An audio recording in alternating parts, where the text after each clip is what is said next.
नमस्कार बंधुरा मामुनी रान्नाघरे सबाइके स्वागत। এই যে দেখুন খুব জোরে বৃষ্টি হচ্ছে, আজকে সারা দিন শুধু বৃষ্টি হচ্ছে। তাই ইচ্ছে হচ্ছে আমি আজকে খিচুড়ি বানাবো, আর খিচুড়ি চিড়ে দিয়ে খিচুড়ি বানাবো। আর এই খিচুড়িটা হবে একদম গ্রাম্য স্বাদের হবে, আর টেস্ট হবে অসাধারণ। আর আজকে আমি এই রেসিপিটা দেখিয়ে দেবো একদম সহজভাবে আর সহজ পদ্ধতিতে, আর খুব অল্প সময় হয়ে যাবে। তো বন্ধুরা চলো এবার রান্নাঘরে যাই, সেই রেসিপিটা আমি সবার সঙ্গে শেয়ার করব। এই যে দেখুন আমি চলে এসেছি রান্নাঘরে চলে এসেছি সবজি নিয়ে। একেবারে দেখুন হাতের কাছে যাই সবজি পাবেন তাই দিয়ে দিবেন। এই খিচুড়িতে যে কোনো সবজি দিলে হবে, নিজেদের পছন্দের মতো সবজি দেবেন। আর এই চিড়ের খিচুড়ি বানানোর জন্য চিড়েগুলো দেখুন এইভাবে মোটা দানা করে নেবেন। এই যে দেখুন দানাগুলো যাতে এইভাবে মোটা মোটা হয়, আর বেশি যদি চ্যাপটা চিড়ে হয় তাহলে পরে খিচুড়িটা খুব একটা ভালো খেতে হবে না। তো এটা তো আমার হয়ে গেছে, আর সবজিগুলো কেটে নিয়ে আমি একেবারে উনুন ধরিয়ে নেব। এই যে দেখুন আমি উনুন ধরিয়ে কড়াই বসিয়ে দিয়েছি। এবার শুকনো কড়াই আমি ডালগুলোকে হালকা করে ভেজে নেব। খুব বেশি ডাল ভাজার দরকার নেই, অল্প করে ভেজে নিলেই হবে। ডালটাকে নামিয়ে নিয়ে আবার কড়াই বসিয়ে দিয়েছি। এবার কড়াইতে দেব সাদা তেল। তেল ভালোভাবে গরম হয়ে গেছে। এবার দিয়ে দেব ধুয়ে রাখা সয়াবড়ি, এগুলো কিন্তু ভেজাইনি।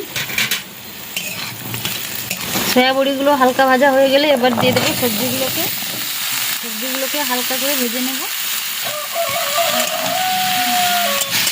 এই যে দেখুন সবজিগুলো খুব বেশি কষিয়ে হালকাভাবে কষিয়ে নিয়েছি। এবার এটাকে আমি নামিয়ে নেব। সবজিটাকে আমি নামিয়ে নিয়ে কড়াইটা ধুয়ে ভালো করে বসিয়ে দিয়েছি। এবার দিয়ে দেব সরিষার তেল, ঘি দেবো অল্প একটুখানি। সবাই ঘি পছন্দ করে না, তার জন্য অল্প একটুখানি ঘি দিচ্ছি। এবার দিয়ে দেবো শুকনো লঙ্কা, দেবো 5 ফোড়ন। ফোড়ন হয়ে গেছে। আদা গরম তেলে দিলে ছিটকবে, তার জন্য একটু দিচ্ছি হলুদ। এবার দেবো আদা কাঁচা লঙ্কা বাটা। আদাটাকে ভালোভাবে কষিয়ে নেব। আদা কষানো হয়ে গেছে, এই দেখুন এইভাবে হবে। এবার দিয়ে দেবো টমেটো কুচি, লঙ্কা বাটা, এতে গুঁড়ো লঙ্কা দিতে পারেন, হলুদ, লবণ দিয়ে ভালো করে একবার কষিয়ে নেব। এই দেখুন মশলাটা কষানো হয়ে গেছে, আর টমেটোগুলো গলে গেছে। এবার জল দিয়ে দেব। জল দিয়ে মশলাটাকে খুব ভালোভাবে কষিয়ে নেব। দেখুন মশলাটা কষানো হয়ে গেছে, আর মশলা থেকে দেখুন কিভাবে উপরে তেল ভেসে উঠেছে। মশলা তোমার কষানো হয়ে গেছে। এটাকে নামিয়ে নিয়ে আমি হাঁড়িটাকে বসিয়ে দেব খিচুড়ির জন্য। এই যে দেখুন আমি হাঁড়ি বসিয়ে দিচ্ছি খিচুড়ির জন্য, আর জলটাও গরম হয়ে গেছে। এবার ধুয়ে রাখা ডালগুলোকে দিয়ে দেব। এবার সবজিগুলোকে দিয়ে দেব। মশলাতে অল্প লবণ দেওয়া আছে, আর একটু লবণ দেব। এবার ঢাকনাটাকে ঢেকে খুব ভালো করে এটাকে সেদ্ধ হতে থাক। এই যে দেখুন ডাল সবজি সব ভালোভাবে সেদ্ধ হয়ে গেছে। এবার মশলাটাকে দিয়ে দেবো, আর চিড়েটাকে দিয়ে দেবো। চিড়েটাকে কিন্তু আমি ভালো করে ধুয়ে নিয়েছি, এটাকে ভিজাইনি। এবার মশলাটাকে দিয়ে দেবো।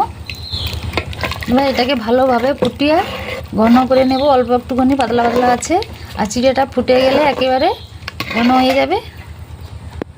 এই যে দেখুন হয়ে এসছে। এবার দিয়ে দেবো আমি স্বাদ মতো চিনি। খিচুড়িতে চিনি না দিলে ভালো লাগে না খেতে। আর দেবো ভাজা জিরে গুঁড়ো, আর দেবো চিনে বাদাম গুঁড়ো। এবার এটাকে ভালোভাবে মিশিয়ে নিয়ে নামিয়ে দেখাবো কিভাবে হয়েছে। আর এইভাবে ঘনত্বটা হাঁড়ির ভিতরে বোঝা যাচ্ছে না, নামিয়ে দেখালে বুঝতে পারবে কিভাবে ঘনত্ব রেখেছি আমি। আর একটু পাতলা রাখলে ঠান্ডা হয়ে গেলে মোটা মোটা হয়ে যাবে।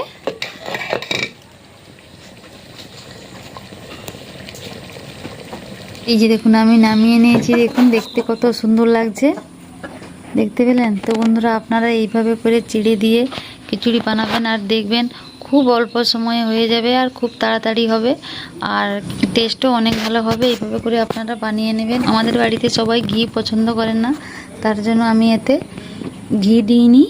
এই উপর খিচুড়ি নামানোর পরে উপর থেকে যদি ঘি দেওয়া হয় তাহলে পরে আরও ভালো লাগবে খেতে। আর ঘনত্বটা দেখুন কতটা পাতলা ছিল। এই যে দেখুন ঘনত্বটা এভাবে হবে।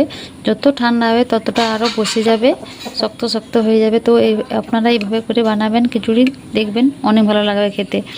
আর আমার এই রেসিপিটা কেমন লাগলো লাইক কমেন্ট শেয়ার করে দেবে। আর ফেসবুক থেকে দেখলে আমার ফেসবুক পেজটাকে ফলো করে দেবে, আর ইউটিউব থেকে দেখলে আমার চ্যানেলটাকে সাবস্ক্রাইব করে দেবে। তো বন্ধুরা আজকে এই পর্যন্তই, দেখা হচ্ছে পরের একটা অন্য কোনো নতুন ভিডিওতে।